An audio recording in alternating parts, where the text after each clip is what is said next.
રાજ્યના નવનિયુક્ત શિક્ષણ મંત્રી રીવાબા જાડેજાનું વીરપુરમાં શક્તિ પ્રદર્શન યોજ્યું હતું। પ્રાપ્ત વિગત અનુસાર રાજ્યના નવનિયુક્ત શિક્ષણ મંત્રી રીવાબા જાડેજા વીરપુર ખાતે આવી પહોંચ્યા હતા, જ્યાં ક્ષત્રિય રાજપૂત સમાજ અને વિવિધ સંસ્થાઓ દ્વારા રીવાબાનું ભવ્ય સ્વાગત કરવામાં આવ્યું હતું। તેમજ વીરપુરના રાજમાર્ગ પર બાઇક રેલી સાથે રીવાબા જાડેજાનો રોડ શો યોજ્યો હતો, જેમાં સમર્થકોની ભીડ ઉમટી પડી હતી। ઉપરાંત શિક્ષણ મંત્રી સાથે જેતપુરના ધારાસભ્ય અને પૂર્વ મંત્રી જયેશ સાદડિયા એક મંચ પર જોવા મળી રહ્યા હતા।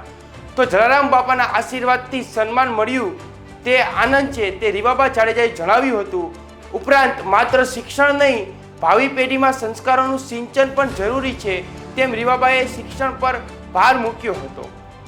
આવિષ્કાર ફાઉન્ડેશન અને પ્રેરણા ચેરિટેબલ ટ્રસ્ટ દ્વારા આ સન્માન સમારોહ યોજ્યો હતો, જેમાં અગ્રણીઓ, આગેવાનો અને મહાનુભાવો ઉપસ્થિત રહ્યા હતા। આવો રીવાબા જાડેજાએ શું નિવેદન આપ્યું સાંભળીએ।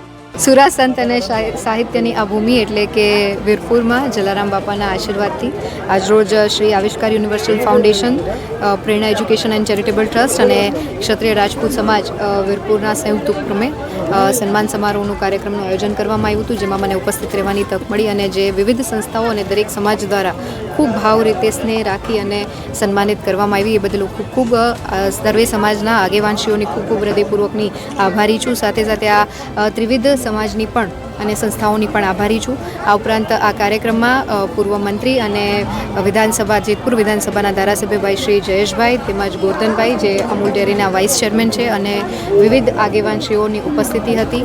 ખાસ કરીને શિક્ષણ, આ ભૂમિની અગત્યતા અને આવનારા સમયમાં ભાવિ પેઢીનું જે રીતના સંસ્કારોના સિંચન સાથેનું શિક્ષણ છે એ અપાવી શકે એ માટેના એક આ સન્માન સમારોહમાં મને ઉપસ્થિત રહેવાની તક પડી, એ બદલ હું ખૂબ ખૂબ આભાર માનું છું।